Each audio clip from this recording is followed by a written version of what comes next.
Salut à tous et bienvenue dans ce nouveau live sur la chaîne Twitch Your Thunder France, c'est Pierre qui vous parle. Je suis très heureux de vous retrouver pour ce live, ce dernier débrief des playoffs. Ah, Constant l'avait un peu annoncé, je lui avais dit ouais, sois un peu confiant. Non, finalement c'est bien le dernier. On est quand même content de vous retrouver malgré une petite déception, une petite frustration, on va en parler. Je suis en ligne avec Tom, comment ça va Tom? Ah, je suis effondré, hein. Il n'y a plus rien, là. Il n'y a plus rien, il n'y a plus de match, c'est fini. Non, mais ça va quand même. En plus, là, on va pouvoir réagir à froid à cette défaite du Game 6, donc ça va. Très content quand même d'être là pour parler de Casey, même si c'est le dernier débrief de ces playoffs. Voilà, ça en fait une dizaine, c'est quand même pas mal, Ouais, ça fait du bon on contenu. espérait pas ça en début de saison, on y reviendra peut-être ça cet été. On espérait pas faire 10 débriefs de matchs de playoff, c'est sûr. C'est sûr. Euh, déjà, on va commencer par remercier tout le monde qui nous a suivis sur ces débriefs, sur tout ce run de playoff, j'ai envie de dire, même globalement. On a eu beaucoup de nouveaux abonnés, beaucoup d'écoutes, de vues sur YouTube, etc., sur ces épisodes débriefs. Beaucoup de personnes aussi hors de la fanbase d'OKC et hors de nos soutiens habituels, qu'on remercie encore plus, mais il y a plein de nouveaux. Donc j'espère que vous n'allez pas fuir maintenant que les playoffs sont terminés. Les fans de Dallas, bon, je me doute qu'il y en a certains qui nous écouteront pas, mais voilà, ça faisait très plaisir d'avoir tous ces retours et d'avoir marché. Constant s'était un peu engagé à faire un débrief à chaque match. On l'a tenu, c'était compliqué parfois, mais on l'a tenu, voilà, on a pris un peu plus de temps des fois, mais ça a tenu. Je sais pas si on fera ça, j'imagine même pas si on fait une série de plus ou deux, j'imagine même pas la longueur du truc, l'endurance qu'il va falloir avoir pour prévoir ça, va falloir prendre des vacances en anticipation et tout. C'est ça, faut se réserver tous nos Ouais, congés pour le même, pour le même moment, parce que ça demande de ouais. l'organisation. Mais ouais, c'est cool, ça faisait plaisir de voir que les gens avaient suivi notre délire de foutre un débrief à la fin de chaque match, parce que ça fait beaucoup. Ouais. Ça fait beaucoup de basket, mais en même temps, c'est le retour de questions en playoff, fallait marquer le coup. Non, et puis c'était l'occasion de reparler un peu de chaque match, de revenir un peu à chaque fois sur ce qui s'est passé, c'était assez intéressant, on a essayé d'ajouter des fois 2-3 actions aussi pendant les épisodes sur YouTube, donc on avait un peu l'impression de se répéter, notamment Constant qui a fait la majorité des épisodes, mais globalement ça s'est très bien passé, c'était très intéressant à suivre. Et du coup, Tom, il nous reste un match à débriefer malheureusement, j'ai envie de dire, c'est le match 6 qui s'est joué dans la nuit de samedi à dimanche, donc c'était un petit peu plus longtemps que d'habitude maintenant, et qui a permis à Dallas de conclure cette série sur le score de 4-2. Euh, Bon, on va faire le petit résumé avant de parler de nos espoirs, j'en avais pas énormément, mais quand même. C'était un match différent, on va dire, des 5 premiers dans le scénario, puisqu'OKC a longtemps mené cette fois-ci, vous en aviez parlé, je crois, dans les épisodes précédents, sur Ouais. le temps qu'OKC avait passé mené. Là, on était dans le scénario inverse. OKC a longtemps mené, notamment grâce à un début de match avec de l'adresse, incroyable, ça aussi c'était nouveau, on l'avait très peu vu. OKC a eu de l'adresse, même sans que Shea prenne des tirs, avec notamment un Dort qui au début est à droite et après un peu moins, etc.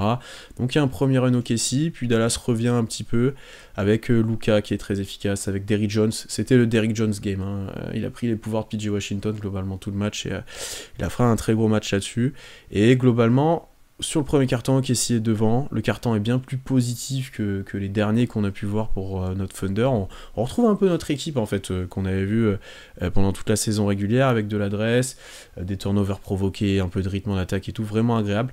Et puis le deuxième carton, le rythme ralentit, ça devient un peu plus difficile, ça score moins. On score pas pendant longtemps et Dallas revient un petit peu, il nous passe un 10-0.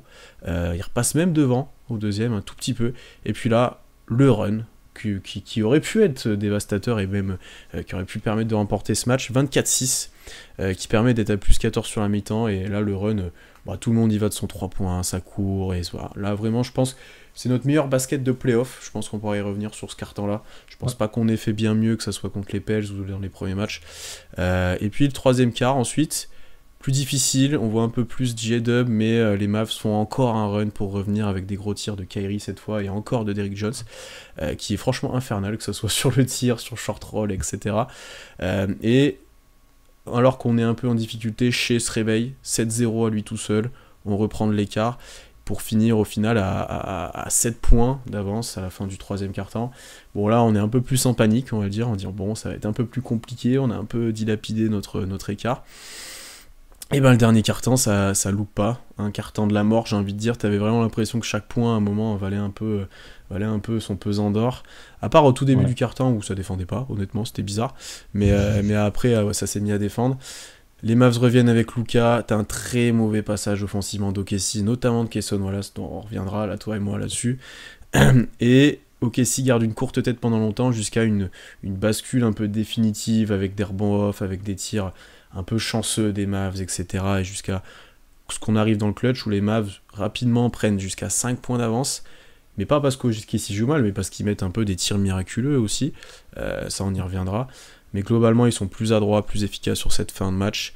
Et malgré un chai exceptionnel qui te permet de revenir, malgré quelques décisions arbitrales en notre faveur, malgré voilà, c'était vraiment le chaos sur cette fin de match, il y a eu plein de trucs à commenter. Tu ne gagnes pas. La faute à une dernière faute de chez sur PJ Washington dans le corner, un peu à l'image de la série, hein. Une faute challengée en plus qui nous fait perdre le temps mort. Enfin voilà, la fin de match catastrophe et tu ne gagnes pas ce match malheureusement. Bon, Tom, c'était quoi ton sentiment, on va dire, bon, peut-être maintenant, mais même juste après le match, est-ce que c'était plus de la frustration, est-ce que tu t'y attendais à cette défaite, même si là le scénario était plus avantageux? J'étais pas frustré après le Game 6. Alors moi, j'ai pas vu le match en direct, donc Hmm. j'avais déjà le résultat avant C'est mieux, de c'est regarder le mieux, match. pour analyser c'est mieux. Oui, bah oui. Pensez pour Lionel, qui a rattrapé le match en différé, qui s'est fait spoiler le résultat et qui après, Ouais. voilà, qui a vécu un très mauvais moment, Lionel, devant ce Game 6. Mais non, moi, j'ai pas été spécialement frustré parce qu'OKC a fait un bon match, je trouve.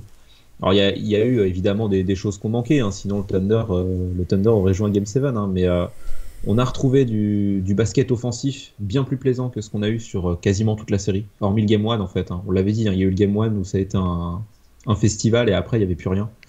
La défense de Dallas avait bien bloqué l'attaque de Casey. Là, on a revu ouais, un peu de folie. Tu l'as dit, à ce run dans le deuxième quart-temps où le Thunder, des deux côtés du terrain, je suis assez d'accord, c'était le meilleur passage de tous les playoffs. C'était impressionnant, la capacité déjà à faire les stops, mais ça, on l'avait déjà vu sur le courant de la série que la défense d'OKC était pertinente. Mais même derrière, de sanctionner en variant 3 points, attaque du cercle, du shot making, il y avait vraiment de tout, en fait, de la transition, du demi-terrain. Vraiment, c'était très impressionnant.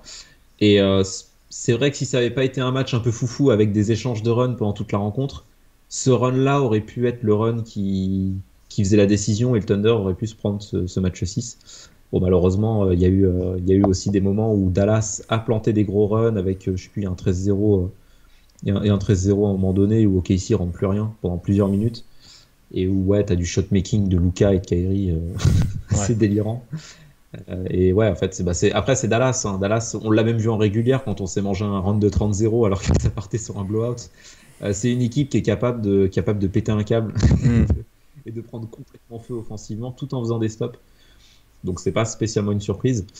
Voilà, donc globalement, je suis pas frustré parce que le Thunder a joué crânement sa chance sur ce match 6. Je suis plutôt frustré sur la série au global parce qu'il y avait la place. Mais ce match 6, à partir du moment où t'es dos au mur, je trouve que le Thunder a plutôt répondu présent. Il y a des joueurs qui n'ont pas été très bons sur cette série, qui ont répondu présent sur ce Game 6, hein, Jalen Williams par exemple, qui a un peu peut-être la déception un peu de ce match 6, même si c'est un grand mot. Enfin, pas de ce match 6, mais de cette série, pardon, et qui justement sur ce match 6 a été très bon. Donc, ouais, voilà, bah, ça passe pas. Après, on le voit sur ces playoffs, il y a des surprises de tous les côtés. Il y a que Boston hein, qui, Hmm. qui tient son rang tranquillement, mais sinon, tous les favoris sont sortis quasiment. Donc, ouais, en tout cas, pour sortir, c'est une sortie sur un match plutôt plaisant. Vaut mieux ça plutôt que se prendre un blowout de C'était mieux à 25 voir, ouais, points. c'était un peu plus agréable à regarder, Ouais, voilà. effectivement. On a fini avec nos titulaires sur le Ouais, terrain, quoi. c'est- C'est déjà ça. Non, je suis un peu comme toi, je suis un peu frustré parce qu'il y avait peut-être moyen de faire mieux sur la série, sur ce match-là aussi un petit peu quand même, parce que tu avais moyen de le gagner hein, quand ça joue à une possession, que tu mènes la majorité du match, etc. J'avais pas eu l'occasion d'en parler, mais pour moi, pour qu'OKC ait une chance de prendre ce match-là, fallait un scénario comme ça où tu mènes pendant longtemps, où tu arrives à faire un petit écart, etc. Donc pour moi, c'était vraiment ça la clé, et que ça venait forcément de l'adresse retrouvée, d'un jeu un peu retrouvé. Donc ça, forcément, c'est positif d'avoir produit ça offensivement. Après, défensivement, je vous avais trouvé dur sur les derniers débriefs, et on en reparlera. Là, j'ai trouvé que c'était plus limité que les autres fois. notamment à l'intérieur, où j'en ai pas parlé dans le résumé, mais Chet s'est un peu fait ouvrir par Lively, honnêtement. Mais non, après, je trouve que, tu l'as dit, Dallas avait plus de ressources que OKC sur cette série-là. À chaque run qu'on faisait, ils avaient une réponse. Ils ont encore extrêmement bien shooté en fait sur ce match-là. Hein. OKC a mieux shooté, mais Dallas a encore mieux shooté. Nous, on a tenu aussi grâce au turnover, mais eux ont fait une très grosse partie au niveau du tir. Hein. Ça n'a pas loupé grand-chose. Ils sont à 16 sur 34 à 3 points. C'est encore un match.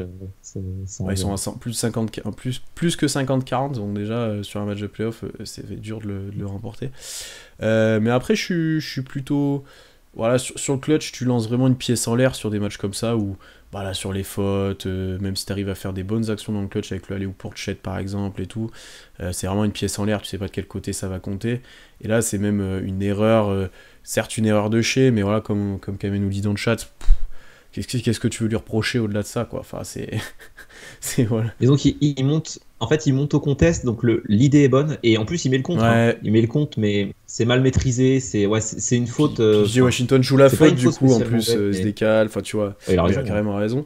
Voilà, donc, ouais, c'est une fin de match frustrante, mais voilà, la deuxième mi-temps, après, l'adresse a chuté, c'était un peu plus dur offensivement, à part pour Shea qui a été exceptionnel, encore une fois, je pense qu'on en reparlera, mais voilà, sur les playoffs, notamment sur le deuxième tour, il a été monstrueux.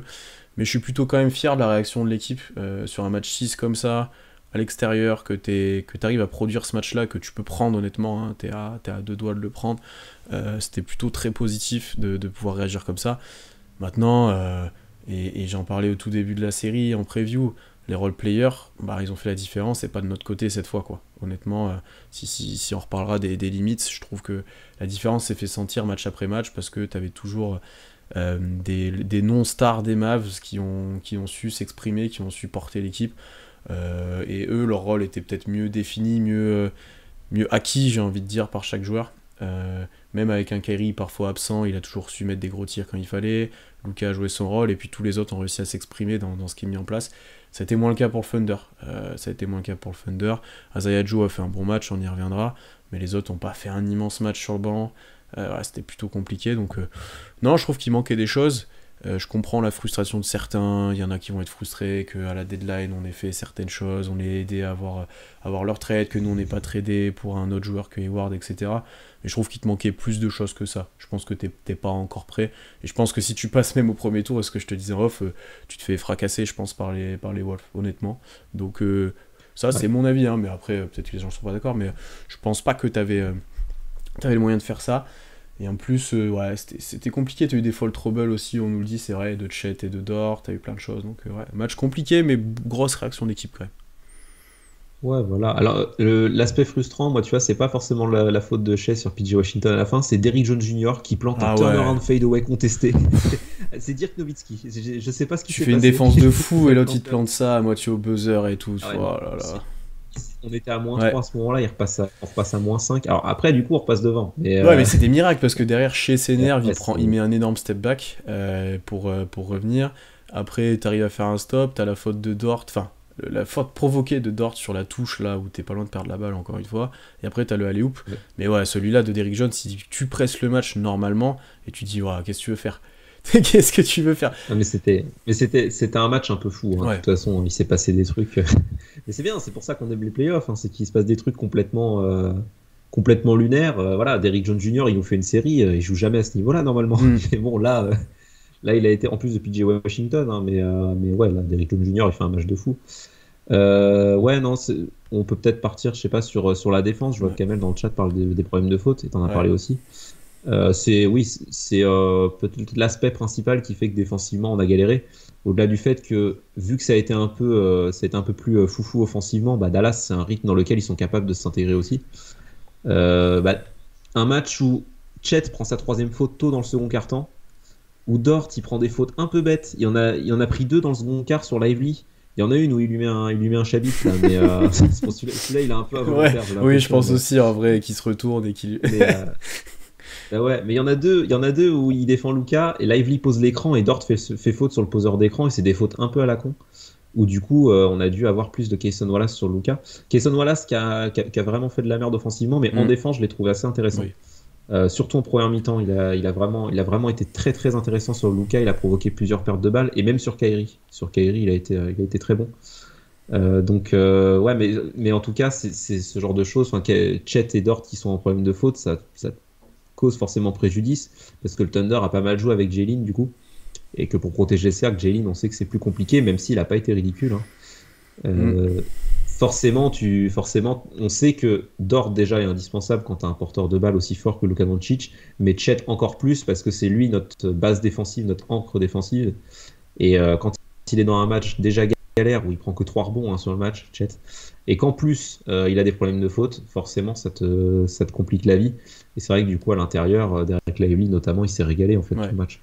Moi, c'est plus ça qui m'a embêté. En fait, je trouve que défensivement, on a tenu et parce qu'on a gagné des ballons, parce que Dallas a été très adroit, a particulièrement bien joué sur nos prises à deux, etc.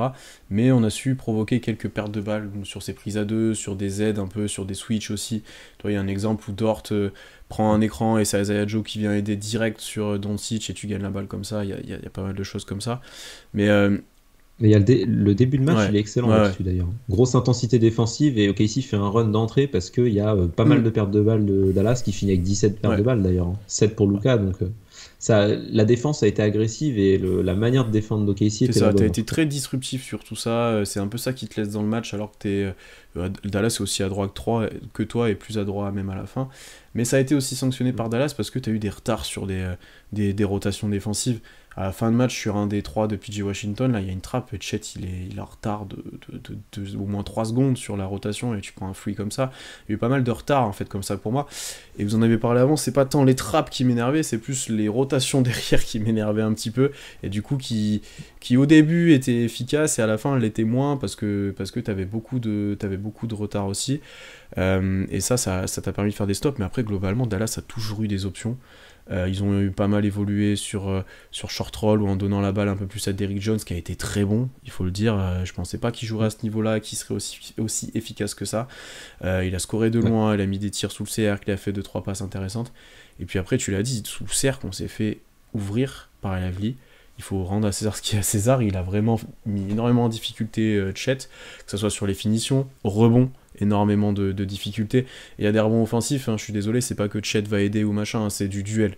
Il y en a un à la fin de match où il Ouais. fait faute, c'est un duel qui perd alors qu'il est en position plutôt favorable, et il se fait pousser, etc. C'est vraiment du duel qui perd sur du 1 contre 1 au rebond.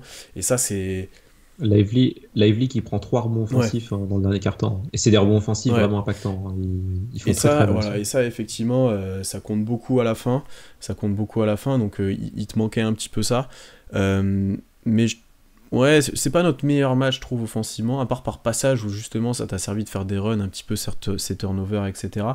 Mais Dallas a encore une fois bien su attaquer, bien su répondre à l'adaptation, le côté un peu plus agressif, etc.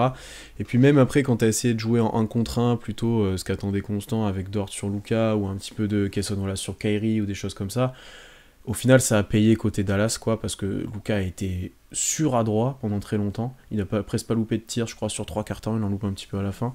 Euh, Après, il prend que oui, 15 tirs, hein, Lucas. Donc, il a été très adroit, mais OKC a plutôt pas mal défendu pour lui faire ouais, lâcher le ouais, mais à ballon. un moment, je crois qu'il a 23 points à 7 sur 8, si je me souviens bien. Enfin, tu vois, un truc. Ouais, c'est possible. Ça Ouais. prend un mi-temps, les Et Dallas, Kyrie, hein. pareil, il n'a pas été très adroit, mais tu sens que sur le 1 contre 1, à tout moment, il pouvait débloquer une situation, quoi. Moi, c'est ça qui m'embête toujours. Voilà, après, encore une fois, comme je l'ai dit, c'est les role-players de Dallas qui ont assuré leur rang quand ils devaient le faire. Cette fois, Lively, Derrick Jones, PJ Washington, qui a été catastrophique presque tout le match, avec des fautes, avec un manque d'adresse, s'est réveillé à la fin, dans le dernier quart-temps. Ouais, je trouve que défensivement, sur l'ensemble de la série, c'est pas qu'on n'a pas été au niveau, c'est que Dallas a réussi à trouver des solutions, on a été moins dominateur que d'habitude, et eux nous ont posé plus de problèmes que nous on leur a posé. Et ça c'est problématique parce qu'on est censé être quand même une meilleure défense que Dallas, mais eux ont mieux joué, cette alternance d'options, lui je vais le laisser shooter, il mettra pas, etc. Et là encore une fois l'efficacité des role-players, hein. Enfin au bout d'un moment, quand t'as Cason Wallace qui met rien et Derrick Jones qui met tout, bah, ça te change un match en fait sur ça. Ils ont beaucoup plus Mm. varié, même les menaces offensives. Tu vois, sur ce Game 6, ce qui m'a plu, c'est qu'il y a eu pas mal de alley-oop pour Chet. Il y en a eu 3 de J-Dub à Chet. Je sais plus s'il y en a un de Ouais, Shea bah à la Chet fin du aussi, match, d'ailleurs. hein. C'est le dernier panier. Mais Ouais, bah, ouais. c'est le dernier, je crois. C'est le dernier, je crois que c'est Shea qui la lâche, ouais. Où on a commencé à exploiter ça, mais ça reste par parcimonie. Là où Dallas se gêne pas entre les trois points dans le corner, le shot Ouais. making et du coup la menace en l'air pour Gafford ou Lively.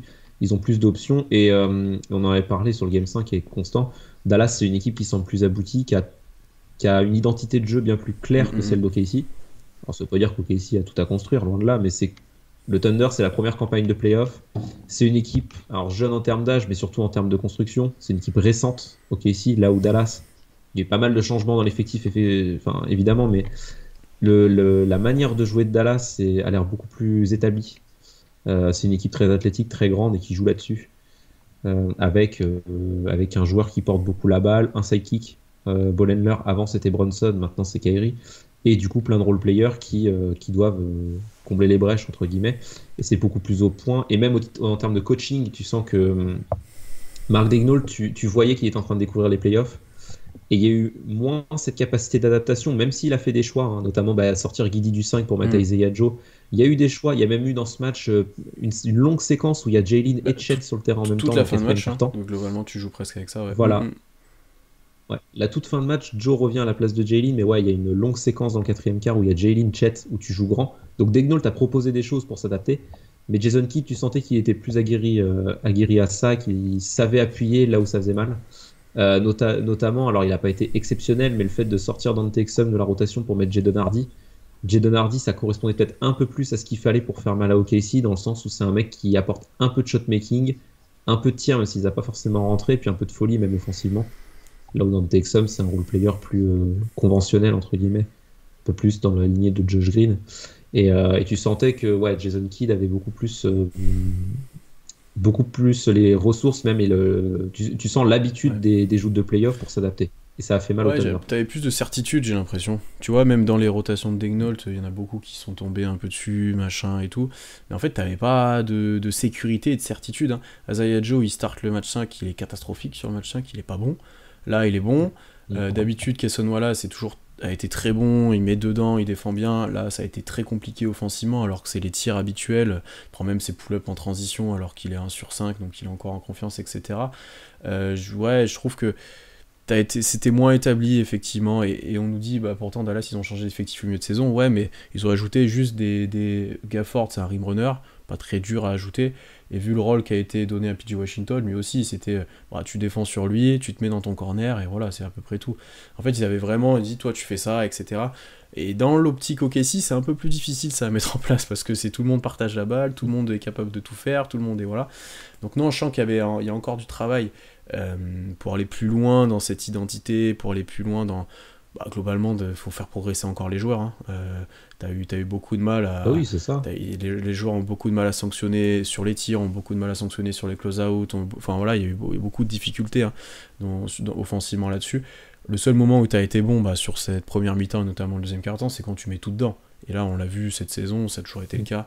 Tu es très efficace quand ça arrive.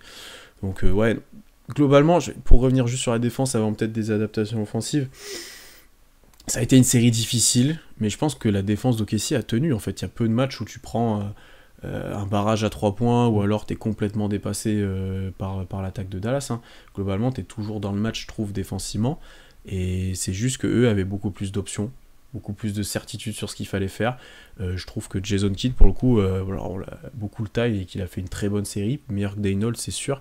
Mais ça a été très bien coaché, ça a été très bien utilisé les faiblesses d'OKC, et à toutes les adaptations ils ont su réagir, voilà, même qu'on laisse plus les corners ou pas, qu'on trappe, qu'on soit très fort sur les rotations, enfin voilà, ils ont toujours trouvé les solutions, et leurs role players, encore une fois, ont fait souvent les bons choix, contrairement à ceux d'OKC, je trouve. Ouais, ouais, non, c'est une très bonne série, ouais, de Jason Kidd. Pour aller plus loin dans cette histoire de construction d'effectifs, Dallas a pas mal changé de joueurs, mais leur manière Mm. de jouer a pas trop changé. C'est un peu comme quand tu regardes Boston. L'effectif de Boston de cette année est pas exactement le même que l'an dernier, pas du tout même, parce que tu as Jrue Holiday, Kristaps Porzingis, c'est des gros changements. Mais leur manière de jouer ressemble pas mal à celle de l'an dernier. Évidemment, il y a des adaptations. mais où c'est une équipe qui shoot beaucoup à 3 points, qui repose sur du playmaking de Tatum, etc. C'est plus dans ce sens-là où l'équipe de donc Boston, ou là du coup de Dallas, est plus aboutie que celle d'OKC. Hmm. Là où le Thunder, la construction d'équipe est récente, entre guillemets, et où tu sens qu'il y a besoin d'adaptation, notamment de Mark Daigneault, qui va devoir du coup s'améliorer en termes d'adaptation en cours de série sur des playoffs pour devenir un top coach, un coach Ouais. référencé. Parce que pour la régulière, il n'y a pas de souci. Bah, c'est bon, c'est fait là. Il a eu le trophée, c'est bon. Bah oui. Pour mettre un plan de jeu, un plan de jeu en place et dominer en régulière, il l'a montré cette année, il est très bon pour ça. La prochaine étape, c'est de savoir s'adapter en playoff. C'est pas une étape facile. Ouais, après, encore une fois, c'est dur quand t'as pas beaucoup de certitude, quoi. Notamment venant du banc, voilà. Ouais, c'est ça. Et t'as des joueurs. Bah, t'as pas mal de joueurs qui doivent progresser, ou alors des adaptations, peut-être des petits trades de Sam Presti qui devra s'ajuster petit à petit. Enfin, tu vois, cette interrogation du qui sera le 5e starter, parce que chez Chet, J-Dub et Dort, on est d'accord pour dire que c'est 4 joueurs indiscutables dans notre 5. Dort, à terme, peut-être que ça se discutera dans le rôle, etc. On verra, mais en l'état, on a 4 joueurs quand même qui ne sont pas censés bouger. C'est le 5e titulaire qui pose plutôt question, où on ne sait pas trop. À la base, c'était Josh Giddey, et en fait, on se rend compte que ça ne marche pas. Tu vois, il y a des questions à se poser. Je sais pas, un Jalen Williams, on a vu sur ses playoffs qu'il y avait une bonne progression. Perso, je l'ai trouvé plutôt pertinent en poste 5, mais c'est un mec qui est jeune et qui peut encore s'améliorer pour être plus viable défensivement, par exemple, ou peut-être améliorer son tir. Enfin, à voir comment il peut s'améliorer. Mais oui, il y a plus de marge de progression côté Thunder et de nécessité de progresser pour aller loin dans des campagnes de points. On va passer en mode ajustement, de toute façon, maintenant, quand on parlera de l'intersaison, on va parler plus des ajustements. De l'autre côté du terrain, OKC a quand même réussi à se débloquer un peu offensivement sur ce match-là, il faut le dire. Bien meilleur match au scoring, bien meilleur match au tir, bien meilleur match aussi dans le rythme offensif. Moi, il y a un premier truc, et tu en as parlé un petit peu, qui était un peu marquant, c'est comment Chet a été utilisé. Un peu moins à 3 points, même s'il en a eu, mais beaucoup plus dans le dunker spot, beaucoup plus sur pick and roll pour des alley-oop, etc. Et ça a été déterminant, ça, pour sanctionner des fois les joueurs des Mavs qui restaient un peu dans la raquette pour aider Shea, qui pouvait jeter la balle au-dessus, ou Jalen Williams aussi l'a fait plusieurs fois. Ça a beaucoup aidé. Et ça, sans perdre du spacing, parce que Josh Giddey n'avait pas beaucoup été sur le terrain, il a été que sur la première mi-temps, et pas énormément de temps, il est pas là lors du 24-6, oui c'est ça. Donc je trouve que ça a été intéressant, et puis après voilà, on peut faire n'importe quelle adaptation que tu veux, à partir du moment où ça met des tirs, et les Mavs sont obligés de sortir, t'as Shea de la place, etc. Donc ça va toujours mieux. En plus, comme tu l'as dit, ce match-là, Jalen Williams a plutôt tenu son rang, il a pris plus de 3 points, il est à 3 sur 5, donc ça c'est intéressant. Il a été plus agressif, il finit avec 8 passes décisives, donc bien plus créateur. Voilà, on a retrouvé le J-Dub un peu plus habituel, j'ai envie de dire, donc ça a été intéressant. Mais ouais, c'était plus une réaction collective, j'ai l'impression. Tout le monde s'est dit, bon là c'est le moment de se remettre dedans, de reprendre confiance, de remettre des tirs, etc. quoi. Ouais, ça allait mieux offensivement. Bon, le meilleur shooter de l'équipe reste Shea, qui a 4 sur 5 à 3 points, qui plante des step back. Non mais sa série au tir, et surtout c'est... À la série de Shea, il a 4 sur 7 au lancer, ça c'est pas sérieux. Mais sinon, la série de Shea, de toute façon, c'est... Tu vois, on se demandait, je me rappelle que vous aviez fait un podcast avec Constant, Shea, est-ce que ce serait un numéro 1, numéro 2, un 1 bis dans l'équipe qui joue le titre? Bon là, vu les 2 saisons régulières qu'il nous envoie, plus la série contre Dallas, il est en train de se montrer petit à petit comme un des joueurs élites de NBA. Mais ouais, non, offensivement, perso, dans mon pronostic du Game 6, je mettais Dallas gagnant, mais je me disais, si OKC gagne, il faut forcément qu'il y ait un gros J-Dub.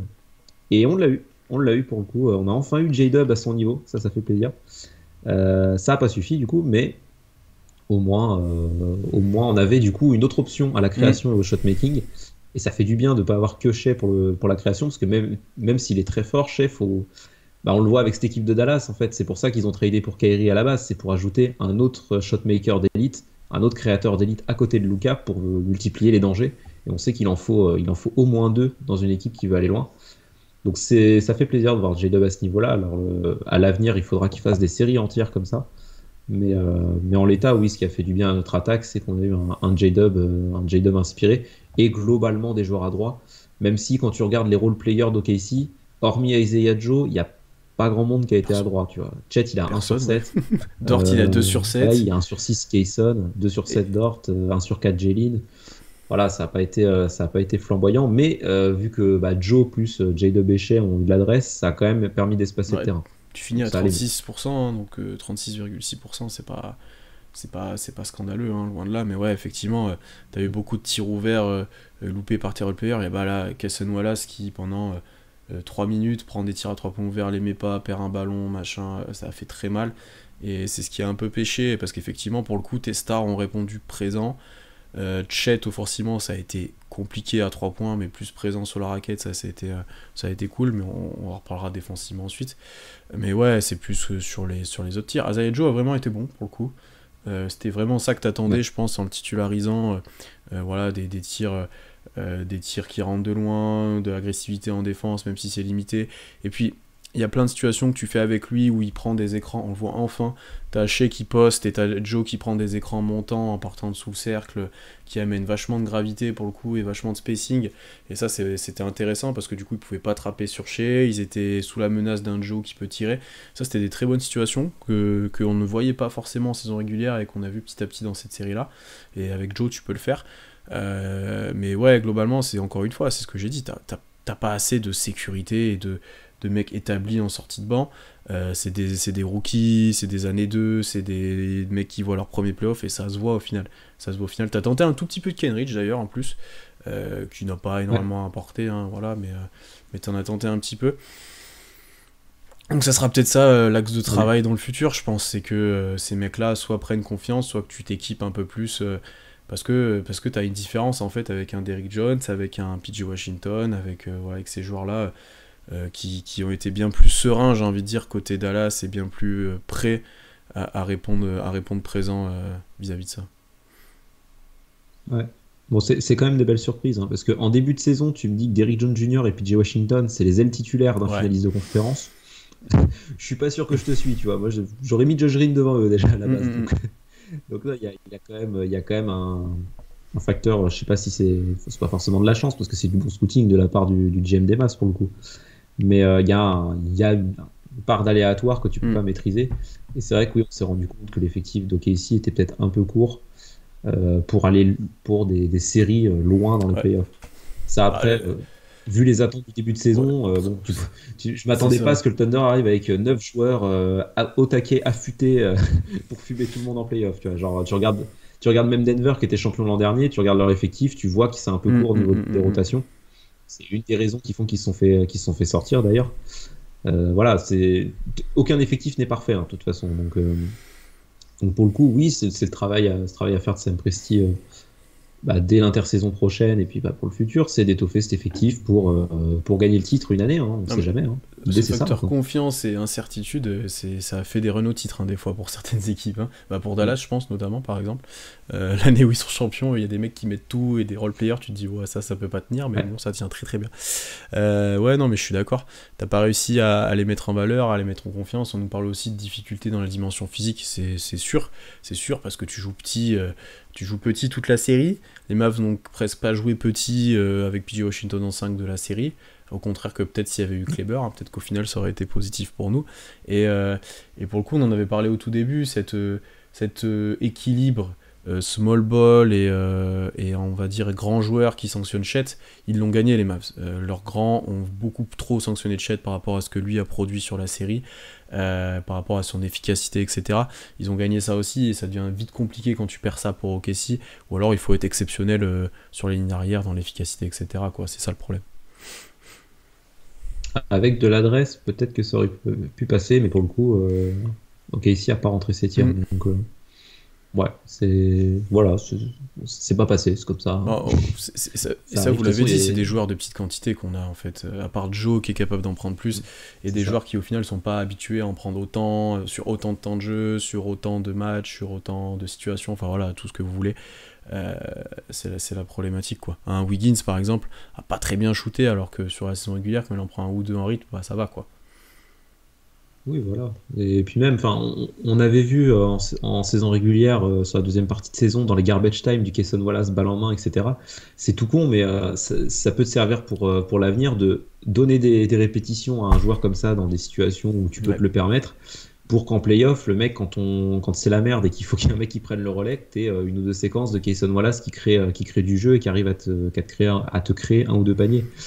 Donc voilà, mais ça fait partie de l'axe de progression, hein. C'est une équipe, voilà, comme dit, c'était le retour en playoff cette année, donc forcément, tu- évidemment qu'on aurait aimé être champion NBA, mais c'est quand même, Oui. c'est pas très fréquent une équipe qui arrive et qui est championne Non. direct, quoi. Ça se fait pas comme ça, donc T'as besoin de plein de choses. T'as besoin que les étoiles soient alignées, et les bah étoiles oui. n'étaient pas forcément alignées cette fois-ci, notamment en termes d'adresse.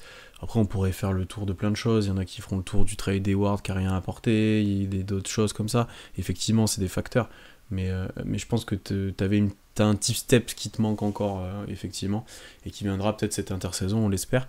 Mais ouais, c'est dur quand même de tirer complètement sur cette équipe, vu ce qu'elle a produit sur la saison, vu ce qu'elle a Ouais. produit sur la série. Oui, c'est frustrant parce que bah, t'es farci, tu te fais sortir par Dallas, que tu sens prenable, par un Luka pas forcément à 100% en plus sur plusieurs matchs, toi t'as pas de blessés, etc. Ouais, ça joue peut-être un petit peu d'adresse, un truc qui se débloque, mais il faut les joueurs pour aussi, effectivement, comme on l'a dit. Donc ouais. On va parler joueurs maintenant, peut-être un petit peu. Bon, Shea, à part dire qu'il a été exceptionnel, bon, à part sur la dernière possession, mais je pense qu'on peut même pas lui en vouloir, c'est ce que j'ai lu dans le chat. C'est bête que ce soit lui qui la fasse, parce qu'effectivement ça restera négatif pour lui. Mais encore une fois, son match, c'est... Voilà, il a loupé 3 lancers, c'est le seul truc. Allez, je te le dis ça, 3 lancers et une mauvaise défense qui coûte cher, mais voilà, c'est le seul truc. Zéro turnover d'ailleurs, je le mentionne juste. Ouais, non, c'est du délire, hein, ce qu'il a envoyé vraiment. Moi, j'avais vraiment hâte, après la série contre les Pels, où il avait été pas exceptionnel non plus, bon, il n'y avait pas spécialement besoin, mais j'avais vraiment hâte de le voir contre les Mavs pour voir ce qu'il était capable de proposer. Bon, bah, je suis rassuré. Ça va, on peut construire le projet autour de Shea, il n'y a pas de souci. Bravo Ouais. Sam pour le trade à l'époque. Ah, et puis même, en fait, ce qui est intéressant, c'est que tu vois, la série contre les Pelicans, il a pas besoin de forcer son jeu, il a pas besoin de scorer à outrance, il a pas besoin de porter la balle indéfiniment, il y a J-Dub, tous les autres dominent un peu leur match-up, t'es facile, ok, tu forces pas ton jeu. Là, ok, si, en grande difficulté offensivement sur presque l'entièreté des matchs de la série, bah là, il a porté son jeu. Alors peut-être pas en prenant 40 tirs comme Constant le souhaitait, mais en fait, il a pas eu besoin forcément. Il a beaucoup. Ah, Franchement, ça se ouah, mais. discute, tu vois. Un match, je sais pas si Shea a fait 30 tirs Non, sur je un pense match, tu pas. vois, Non, quand non, j'ai c'est sûr que regardé. non. Là, il est à 25. Ouais. Ouais, mais il prend déjà des tirs compliqués. Et puis Shea, en fait, quand il y a des moments où il peut pas tirer, des moments où il s'arrête et que ses feintes n'ont pas marché, c'est arrivé plusieurs fois sur ce match-là. Ouais. Il faut quelqu'un pour qu'il fasse le relais de passe, il faut qu'il fasse demi-tour, quoi. Il peut pas tirer par-dessus les joueurs, il peut pas. Ouais, mais je suis d'accord qu'il peut pas prendre tous les tirs. Là, le maximum, c'est 27, c'est la victoire d'OKC Ouais. au Game 4. Mais ouais, non, c'est vrai qu'un scoreur aussi fort que Shea, c'est toujours un peu frustrant de voir qu'il a toujours pas atteint les 50 points, qu'il a pas pris 30 tirs sur un seul match de la série. Enfin, tu vois, Mmh. tu te dis qu'un mec comme ça, les autres top scoreurs de la ligue qu'on voit en playoff, c'est des mecs qui n'hésitent pas à prendre des valises de tir, quitte à ce qu'il y ait un manque d'efficacité, pour continuer de représenter une menace. C'est peut-être un axe d'amélioration pour Shea. Après, c'est un peu du chipotage, hein, Bah, parce que après, franchement, pour la moi, série qu'il nous fait, le elle est seul moment où il délirante, peut hein. en prendre plus, c'est des moments où il se cache et où les autres sont impliqués. Et pour le coup, c'est des moments où tu fais des runs souvent, parce que ça veut dire que les autres mettent dedans, etc. Parce que dès qu'ils sont en difficulté, il prend la balle, il se fait pas chier, j'ai envie de dire, et il joue tout seul. Et après, sinon, c'est Mm. prendre des step back à 3 points, quoi. Parce que les situations où il prend pas de tir après quand il a la balle, c'est quand il est bloqué, parce que ses feintes n'ont pas marché, parce qu'il est pris à 2, etc., quoi. Donc est-ce que c'est prendre plus de 3 points? Est-ce que c'est vraiment jouer tout le match avec la balle en main? Bah, je sais pas. Après, c'est vrai que son profil est moins. Bah, tu vois, Luka Doncic, il a beaucoup plus ce profil-là, dans le sens où, en première mi-temps, quand il plante deux Ouais. step back à 3 points de suite, là, où il prend feu, c'est beaucoup plus ce genre de profil-là capable de péter un câble et de sortir un match énorme parce que sa manière de scorer est va plus avec ça. Mais par contre, c'est un profil plus aléatoire. Là où Shea, Ouais. t'es quasiment sûr qu'il va mettre ses 30 points tous les soirs. Et sur la série, Shea, il a 32 points, 7 passes de moyenne, 51% au tir, 55% à 3 points. Alors ça va quoi. 83% Ouais. lancé, il en provoque 8 par match. Ça va quoi. C'est Franchement, la série de Shea, c'est dur d'en demander c'est plus. compliqué de lui Ouais, reprocher franchement, grand-chose, c'est hein. dur d'en demander plus. Même là, sur la faute à la fin, tu peux pas dire grand-chose. C'est frustrant, mais tu... Ouais, après, C'est un mauvais play, mais moi je suis ça le arrive. premier à attendre qu'il mette un C'est... match à 50 points, mais là je me demande ce qu'il pouvait faire plus, quoi. Ça devient. Ou jouer que des post-up et il prend que des fade-away, quoi. C'est parce que ça, c'est. c'est- c'est clair. Non, mais le faire grandir de 20 centimètres et qu'il fonce dans le Ouais. tas comme Yanis, Ouais, puis tu vois, même dans son le rêve. discours, c'est pas un discours d'égoïste qu'il a, c'est pas un discours où. C'est un discours où je fais confiance à tout le monde, c'est notre philosophie, c'est tout ça, et on le dit dans le chat aussi. Enfin, tu vois, c'est différent, quoi. Ouais, Oui, là, tu vois, on chie ouais, pas franchement. sur Shea, hein. Si on perd la série, c'est pas parce que Shea a été en dessous, hein, bien au Ah contraire. oui, non, ça a été le meilleur joueur de la série, et je pense que même les fans De des très Loves loin. sont d'accord, et de assez loin, ouais, effectivement. Parce qu'on Ah n'était oui, de très pas loin. sûr, honnêtement, tu vois. Ah bah quand t'affrontes Luka Doncic, oui, t'es pas forcément sûr que ton joueur Ouais. soit le meilleur de la série, hein. Après, bon, Luka était diminué, il y a aussi Ouais, ça. puis même par rapport à Kyrie, Il y a, il y Kyrie qui a- a pas il y été a aussi ça, exceptionnel mais au final sur la série, qui a apporté ouais. différemment, mais qui a pas été. Oui, il fait une série par moments discret, mais il a été plutôt bon quand même, Kyrie. Défensivement, Ouais, moi il m'a aussi. vraiment impressionné. Mais ouais, non, après, Shea, en fait, là où tu sens que Shea était le meilleur joueur de la série, c'est que OKC a réussi à faire galérer un peu Luka Doncic, là où Dallas, il y a quoi? Il y a le dernier carton du Game 3 où Shea il est pas bon. Et Ouais. sinon il a fait ses matchs à chaque fois, quoi. Mm. Enfin, il y a pas un match où il est passé Puis à là, il est côté. super Donc, clutch encore, hein. Il a été super clutch ouais, ouais, ouais. le 5, pardon, le 4. Non, le 4, pardon. Et il a été 4. encore très clutch là. Bon, sauf la Sauf faute. le con. Mais ouais. Mais bon, ouais. J-Dub, on en a un petit peu parlé. Réaction sur ce match-là. Chose à confirmer l'année prochaine. J'ai plus envie de parler de Chet, moi. Alors, je sais pas si c'était dans la stratégie des Mavs sur ce match-là, ou c'est juste parce que Lively a beaucoup plus joué, ou a été beaucoup plus fort d'ailleurs aussi. Mais il s'est fait vraiment manger, et tu l'as dit, 3 rebonds sur le match. Tu peux pas te permettre ça. Ouais, globalement, en fait, je trouve qu'il a pas assuré son rang. On l'a pas peu vu en protection de cercle et au contre, peu vu au rebond. 14 rebonds off pour les Mavs.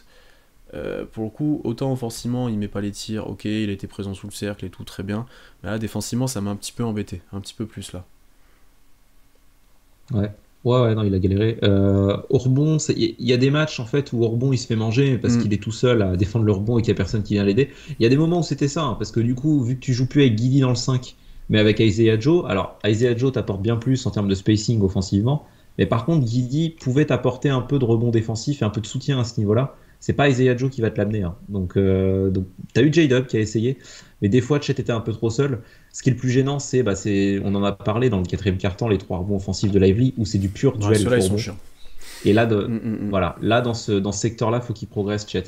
Après, ouais, c'est normal, hein, c'est sa première saison NBA, pareil, mais oui, pour devenir un encore meilleur joueur et faire partie des 3 meilleurs joueurs d'une équipe championne NBA, il va falloir qu'il progresse au rebond. Parce que dans le style de jeu d'OKC, je voyais que ça parlait de prendre un poste 4 gros rebondeur. Je pense pas que ce sera la stratégie du Thunder de prendre ce type de joueur-là.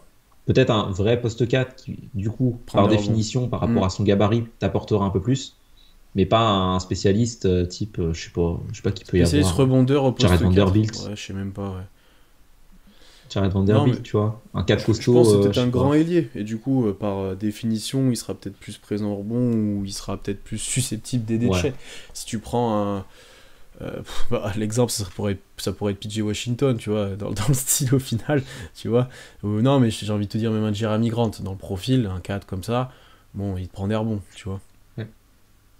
Je sais que Constant parle de Denis Avdija, j'aime Ouais, bien mais c'est l'idée plus aussi. petit, Denis Avdija, c'est je quand même trouve ça plus petit intéressant. aussi. C'est plus grand que ce qu'on Ah, a, c'est un mais ouais, 3-4, hein. ouais. C'est pas un grand ailier. C'est un 3-4 et et il a envoyé du double-double point Mm. rebond, hein, cette année, donc pourquoi pas.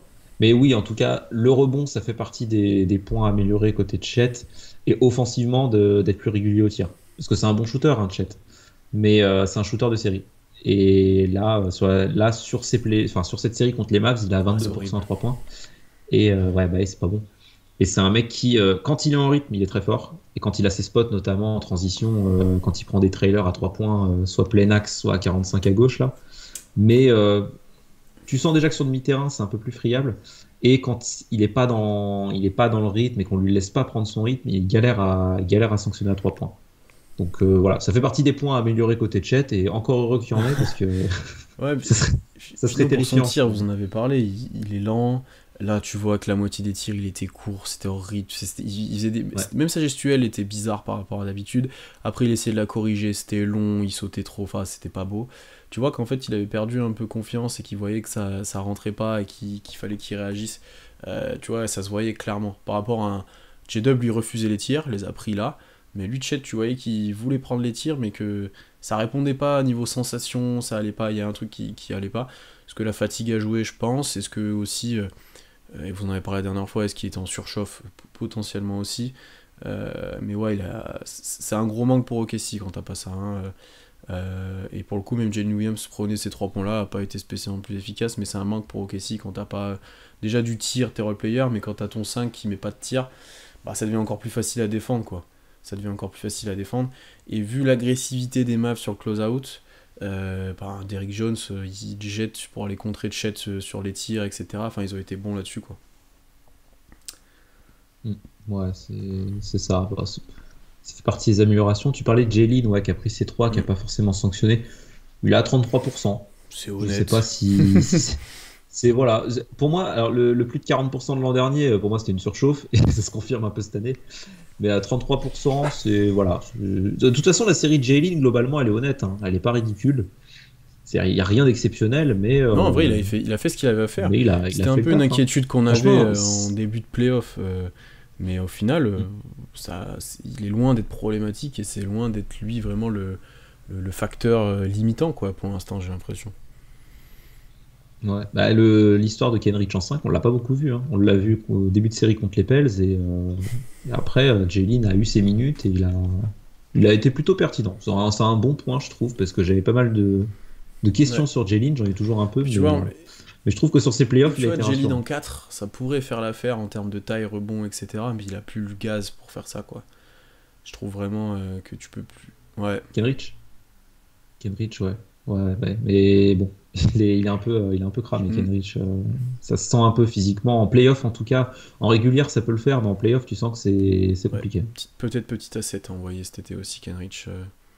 Depuis le temps qu'on attendait son passage en playoff, mais on l'a pas vu. On l'a pas presque pas vu. Ouais. Parlons peut-être de Lou Dort. J'ai bien envie d'en parler aussi. Sa série, c'était un peu le mauvais côté de Lou Dort. C'était. Bon, tous les matchs, on en a parlé concrètement. Hein. C'était un peu le chaos. C'était toujours entre actions décisives et trucs improbables, et tirs de nulle part. Et voilà, c'était. Il y a à boire et à manger avec Lou Dort sur cette série, honnêtement. Quand même souligner son taf sur Luka Doncic, qui a été, sur la globalité de la série, j'ai envie de dire, assez bon, je trouve, pour l'embêter, pour être tout le temps sur son dos, etc. Après, on lance souvent la pièce, est-ce que les coups de sifflet seront pour lui, seront pour Luka, seront pour le poseur d'écran. Bon voilà, c'est un peu toujours l'incertitude. Et offensivement, en fait, quand, je sais pas quoi en penser en fait, parce qu'il prend des tirs des fois en surconfiance, alors qu'il en a pas forcément mis avant. Des fois, il va t'en mettre qui sont potentiellement décisifs et qui peuvent te sauver un match. Après, des fois, il va te tuer un run parce qu'il prend un mauvais tir. À l'inverse, des fois, il va te sauver d'un run parce qu'il va mettre un truc. C'est vraiment l'incertitude, quoi. Je trouve qu'on avait gagné en régularité sur les saisons, enfin sur la saison. Là, ça a été beaucoup plus difficile. Après, encore une fois, est-ce que c'est des tirs qu'il doit prendre ou pas? Est-ce que voilà, c'est toujours compliqué. Hein. Et pour le coup, les Mavs sortaient fort sur lui, hein, parce que là, il avait pris plein de tirs après dribble où il avait fait sauter le défenseur. Il y avait plein de trucs comme ça. Donc, je sais pas comment me positionner avec Dort. En fait, c'est assez dur de dire. Est-ce que on doit parier sur lui? Est-ce qu'il a fait une bonne série ou pas?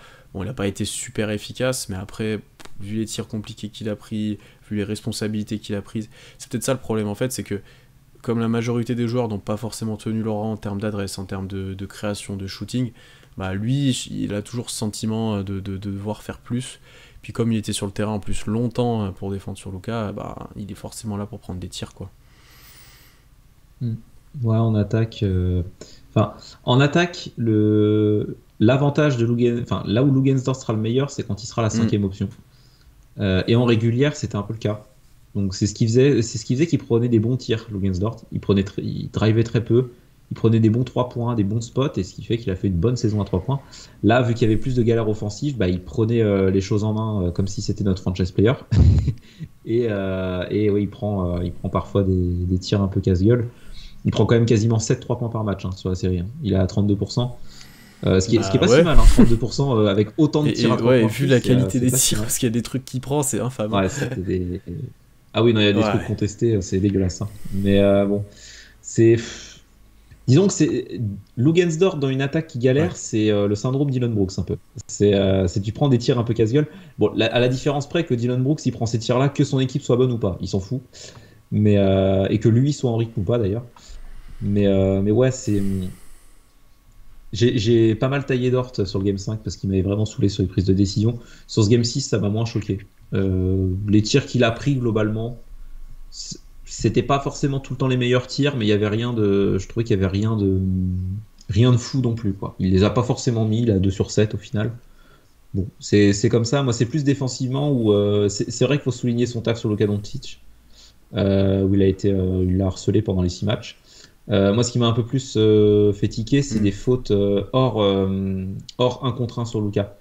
Où il y a sur ce match-là, par exemple, on en a parlé des 2 fautes sur Lively, mais il mettait un peu trop d'intensité. C'était pas très maîtrisé et du coup, il s'est pris des fautes assez rapidement parce qu'il y avait des fois où il se jetait sur des ballons où il était clairement en retard ou ce genre de choses.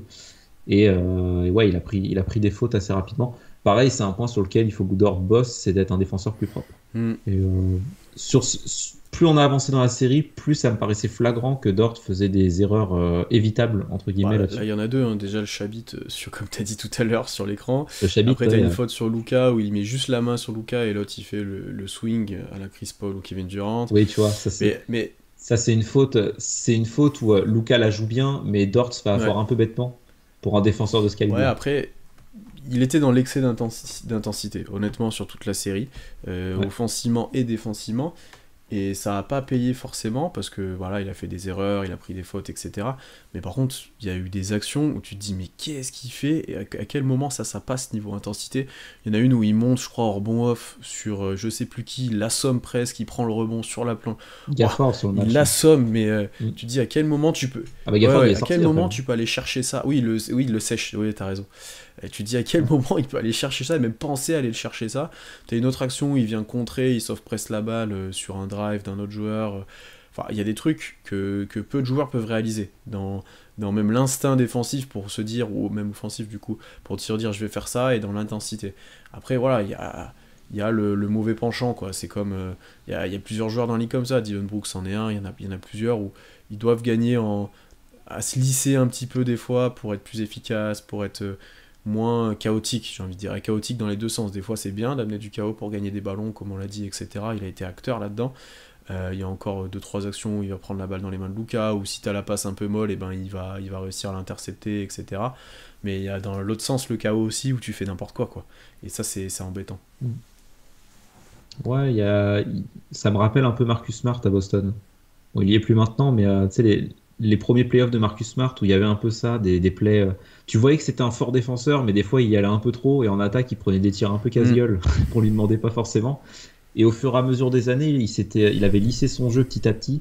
Et sur sa dernière année à Boston, c'était un joueur vraiment très intéressant et très, très important pour les Celtics, qui amenait plus de régularité dans son jeu. Et c'est vrai que Kamel, il le souligne dans le chat, il a raison, c'est que si Dort prend pas ses shoots, si J-Dub et Guidi mettent les shoots, bon, Josh Guidi, moi je l'ai mis un peu de Ouais, côté non. maintenant C'est un sur les non-facteur. C'est responsabilités un au tir, non-facteur mais maintenant sur la série, sur le dernier match. voilà, c'est compliqué. Mais sur ce match-là, tu vois, c'est pour ça notamment que Dort, ça m'a moins choqué les tirs qu'il a pris, c'est que J-Dub a fait un bon match. Là où sur les matchs où Dort faisait des choix pourris, c'est aussi parce que J-Dub se cachait notamment. Et donc c'est un peu lié, c'est que Dort prend des responsabilités qu'on lui laisse. Et en régulière, le fait est que il y avait des joueurs meilleurs que Dort qui prenaient les tirs et Ouais, qui les mettaient. Donc Lugensdorf se contentait d'être un role player et de prendre des 3 points ouverts en catch and shoot. exactement. Donc, Là, je suis complètement d'accord. Et d'ailleurs, il a commencé de le lisser son jeu cette saison hein, pour augmenter ses ouais. pourcentages, etc. Mais c'est ce que j'allais dire. Quand l'équipe et l'attaque marchent bien, bah, Dort, tu le vois moins parce qu'il a moins besoin de forcer son talent, de forcer son jeu, etc. Et à l'inverse, là, quand l'équipe est en difficulté, lui ne se cache pas, lui ne va prendre les responsabilités, qu'elles lui soient données ou pas, j'ai envie de dire. Et voilà, C'est ça. il va mettre un peu sa cape de super-héros pas forcément un très bon héros, tu sais, un héros qui des fois te sauve, mais des fois fait autant de dégâts qu'il a causé de sauvetage, tu vois, c'est vraiment le... C'est C'est le héros, il rentre chez toi, il y avait la porte ouverte, mais il vient en ouais, c'est brisant un ta peu fenêtre, quoi. Hancock au début du film, tu vois ce truc-là, le film avec Will Smith, Ouais, c'est un peu ça. Donc c'est un peu compliqué. c'est ça. Mais ouais, c'est dur de lui tomber aussi totalement dessus. Et en fait, là, c'est sur ces 6 derniers matchs pardon, qu'il est un peu tombé dans ses travers, parce que la série contre les Pels, il est plutôt bon. Ouais, il est très bon. Il est très Toute bon. la saison régulière, on a eu peu de reproches et au final on en a peu parlé sur l'entièreté de la saison parce que il était assez régulier, assez voilà, on avait l'impression d'avoir une version un peu finie. Bah, maintenant il y a la version finie en playoff il va falloir attendre. Après, lui potentiellement dans n'importe quelle série dans le futur sera un facteur X parce que s'il y a une série où il tire à 50% à 3 points, vu la confiance et les responsabilités qu'il se décide de prendre, ça peut faire vraiment mal. Ah bah Derrick Oui, Jones Jr. ouais, hein. c'est vrai. Derrick Jones Jr., on ne l'attendait pas à Mm. ce niveau-là, donc on n'est pas à l'abri qui est, je sais pas, une campagne de playoff où Gensdort, on sait pas pourquoi, il shoot à 50% à 3 points, et bah écoutez, faites ce que vous voulez, faites ce que vous voulez, laissez-le ouvert si vous voulez, mais il va les mettre, Ouais. donc on verra. Hein. Cette année-là, faudra être champion par contre, hein. Faudra en profiter. Hein. Bah oui, faudra vraiment. Et tu vois, lui, il a pas peur de la quantité aussi. Ouais. Ah bah ça marche l'alerte. Vous avez entendu l'alerte, on a quelqu'un qui vient de nous suivre. Merci beaucoup, KISFCA. Merci beaucoup, vous avez entendu les petits aboiements. N'hésitez pas si c'est trop fort ou autre, c'est la première fois. Normalement, vous avez entendu. N'hésitez pas à me faire un retour sur ça. Qui nous dit d'ailleurs que Dort nous a mis dans la sauce avec 5 fautes minimum par match et chez trop seul, ouais. Ouais, après le fall trouble, c'est ce qu'on a dit, c'était compliqué quoi. Offensivement aussi, donc bon. C'est les petits points de correction, voilà. Tom, des dernières choses à ajouter sur cette série ou sur ce match, qu'est-ce que tu as envie de partager? Qu'est-ce que je pourrais partager Kayson Wallace On parle vite fait de Kayson Wallace, qui a été bon défensivement, mais en attaque, c'était dur, et c'était déjà le cas sur le Game 5. Il a eu une grosse panne d'adresse, Kayson, lui qu'on a loué toute la saison pour être un attaquant très propre, un mec qui prenait des bons tirs, qui mettait des bons tirs quand il fallait. Bah, sur les 2 derniers matchs, il a Ah envoyé de ouais. la saucisse, hein. Et là, il est à 1 sur 6 à 3 points, et il rate des tirs Ah grand oui, ouvert. Hein. non, c'est ses tirs, hein. C'est pas Il y a un moment, forcément. Ils n'étaient pas il y en a contestés. un, je pense qu'il est à 1 sur 4, enfin il en a déjà loupé plein, il prend un espèce de pull-up en transition. Alors ah oui, c'est ses tirs, hein, mais tu fais oh là là là là là là. Ouais, Et pour avoir regardé ouais, avec c'est des dur. potes qui regardent la NBA, mais pas forcément que OKC, ils ont dit mais il fait quoi lui? Genre, qu'est-ce qu'il fait? Genre, genre non, enfin non, ne fais pas ça, tu vois. Enfin non, ouais, c'était Ouais. compliqué. Après, lui, pour le coup, il n'hésite pas à poser la balle sur le parquet et il fait plutôt des bons choix quand il le fait. Il y a eu une action là où notamment il a mis un layback sur Lively, tu te demandes comment il a réussi à mettre ça en le Ouais, feintant un petit peu. ouais, il a sanctionné le Mm. switch très rapidement. C'était bien joué. Ouais. Mais Mais c'est pour ça que ça me fait chier de le mettre un peu dans les flops du match parce que ça repose beaucoup sur sa réussite à 3 points quoi là-dessus. Parce que dans le reste, il a été plutôt pertinent, mais bon, il a tellement raté de tirs ouverts dans un match qui se joue à 1 point, alors qu'il c'est vient d'être dommage. élu dans la seconde rookie team d'ailleurs. Ça vient de Ah sortir. ouais? Ouais. Ah, c'est cool ça. C'est bien, ils ont regardé les C'est matchs, ils bien. votent, c'est Ouais, bien. c'est bien. Bon, Chet est dans la première. Tiens, on va faire ça en direct. Je viens de voir l'alerte. First team, Wemby, Chet, Brandon Miller, Rami Raquez et Pods, bien entendu. Et Très seconde, bien. Lively, J.J. Jackson, Keyonte George, Amen Thompson et Cason Wallace. Ok. Ok, Ouais. ok. Ouais, Qui c'est c'est pas qu'ils ont scandaleux, un ça peu va. oublié? Ouais. Bon, tout le monde parle de Derek J.J. Lively du coup, Jackson, mais ça dépend des playoffs, ça, j'imagine. ah Moi, ben, je sais. ouais, mais Derek Lively, il aurait pu être Ouais. first, mais c'est pas scandaleux qu'il soit derrière Pods ou Je Rookie, sais quoi. pas si c'est par poste. Je suis pas sûr qu'il y ait des postes définis pour les first team maintenant. Rookie, je suis Rookie, pas sûr. Rookie, il n'y Ouais. avait pas de poste, je crois. Bah, je crois que maintenant, d'ailleurs, je sais plus si toutes les récompenses sont positionless, mais Rookie, je crois il y a jamais eu d'histoire de poste. Ouais. Mais bon, logique pour Chet et Cason Wallace, c'est mérité. Et, c'était pas acté, hein. C'était pas. Voilà, faut regarder un peu les Ouais. matchs parce que si on regarde que les stats pour Cason, ça ne passait pas. Donc ça permet d'illustrer ce qu'on vient de dire. Ouais, c'est dur de lui tomber dessus parce qu'il fait pas des mauvais choix en soi, mais ouais, c'est quand tu mets pas dedans, et ben ça coûte cher. Ça coûte cher. Il est un peu à l'origine d'un run qu'on prend et qui permet à Dallas de vraiment revenir parce que offensivement, il le laisse tout seul. Il fait des mauvais. Enfin, il met pas dedans. C'est pas des mauvais choix. Il met pas dedans. Il est pas efficace. Et ça, c'est compliqué, ouais. Et il y a une ou deux passes d'ailleurs ratées quand Ouais. même. J'ai le souvenir là d'un moment où il drive, il essaie de donner à Dort en backdoor, il se rentre à moitié dedans, un peu à l'arrache quoi. Ouais. Ouais, bah après c'est l'apprentissage, pareil, hein, saison rookie. Hein, donc il a joué 20 minutes de moyenne sur la série en étant Ouais, rookie. Donc voilà, ça va un peu dans la ligne de ce qu'on disait sur qu'est-ce qui a pu manquer à OKC, bah peut-être de l'expérience. C'est l'argument un peu con parce que l'effectif est jeune, mais de l'expérience, que ce soit des joueurs en eux-mêmes qui sont en NBA depuis peu Hmm, de temps, mais même ouais, collectivement surtout. Voilà, de s'acclimater à ce genre d'intensité de jeu parce que les playoffs, c'est pas du tout la même chose que la régulière, c'est pas le même sport. Donc, c'est sûr. Donnez-lui les ballons en Summer League, puis voilà, tout ira bien. exactement. Ouais, si, il va peut-être faire de la Summer League, ouais, c'est Alors possible. merci Diego Toriro qui vient de s'abonner aussi, qui nous demande si l'avenir de Kesson c'est d'être le starter dans l'équipe.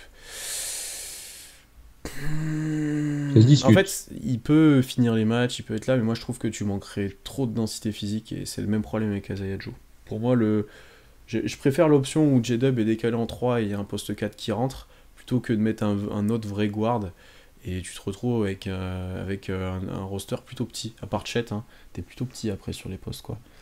Mais C'est mon projet, Kayson Wallace starter et Lou Gensdorf 6ème homme. On trouve un 4 et hop. bah, après Dort aurait trop de Il faut que Kayson responsabilités en progresse, sortie de hein. banc et prendrait trop de tirs, etc.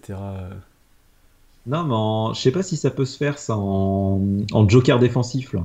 Où tu le fais, tu le fous en sortie de banc, Ouais. mais il rentre, t'as Après, Kayson et Dort, tu vois, qui après s'alternent un si, peu pour si Dort harceler le joue même mec. bien, c'est pas dérangeant quoi. Tu vois, Ah, mais je sais pas, on verra. Mais disons que Kayson Wallace, dans l'idée, ça serait pas ridicule de le voir dans le 5. Il a un bon profil. Mais faut voir. Faut voir comment va être articulée ouais, il a un l'équipe. profil free and D à la main. Donc c'est intéressant pour plein d'équipes qui ont des porteurs Ouais. de balles, soit meneurs, soit autres. Mettez-le genre à Phoenix, il serait très content de l'avoir en sortie de banc ou même dans le 5. Bon, Phoenix, Euh, tu- Phoenix leur donne des oui, joueurs de c'est pas basket, faux. ils sont contents. Oui, Hein, oui, quand je dis ça. franchement. Oui, c'est vrai que dit comme ça, effectivement.